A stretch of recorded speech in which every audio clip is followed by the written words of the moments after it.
We all liked Mr. Wingscott. He never got angry when we used the hill on his property for sledding, and he always gave out the best Halloween candy in the neighborhood. That's why, when we heard he had been taken by the tall man, everyone was deeply unsettled.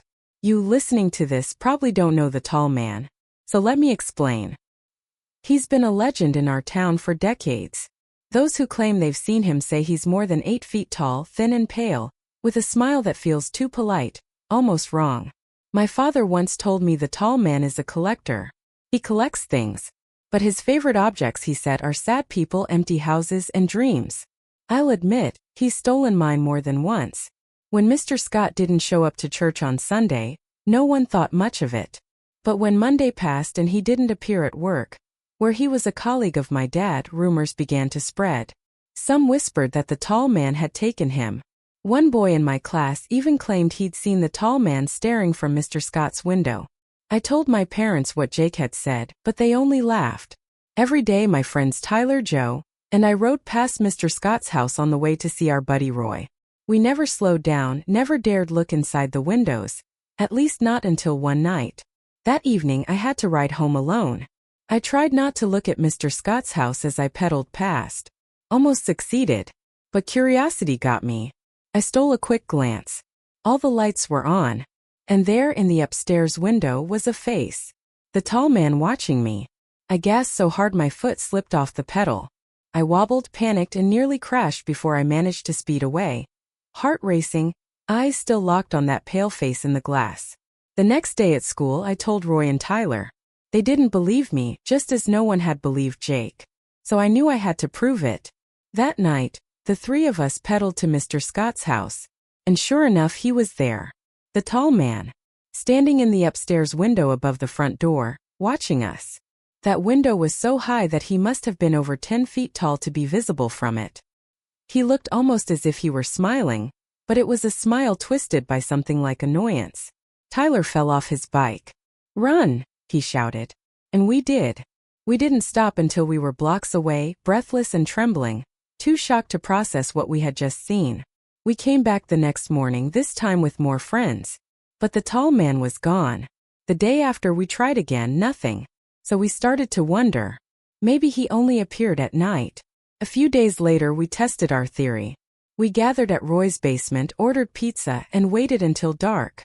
Then, nervous and excited, we biked back to the house. And there he was. Still at the window. This time his frown was deeper, his expression sharp. "He's angry," Roy whispered. "He wants us gone." "Why only at night?"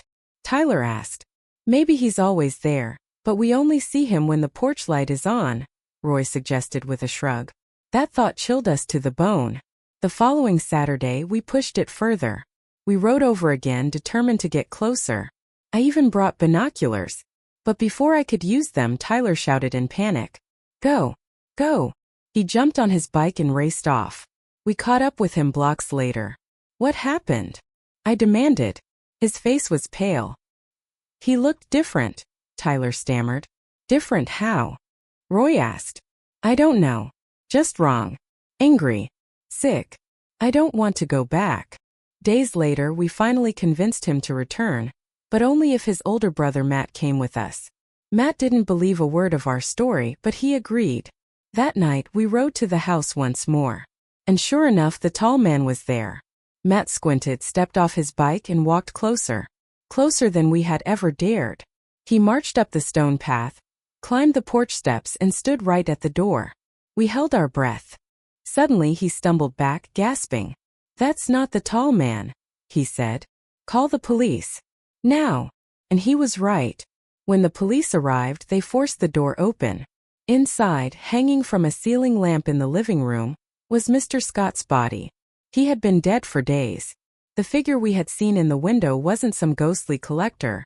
It was him. His body decaying, distorted, swaying in the light. There was no note. No goodbye. Just the tragedy of a middle-aged, divorced man quietly consumed by depression. It took weeks for the town to stop whispering about his suicide. Months before kids stopped begging us to retell the horror, asking for every grisly detail. In time everyone moved on. Everyone except me. Because there was one thing I never told Roy or Tyler. The first time I saw the tall man when I was riding home alone, I didn't just see Mr. Scott's body. I saw him too. In the upstairs window. An impossibly tall, pale man. Looking right at me. Smiling. Ever so politely.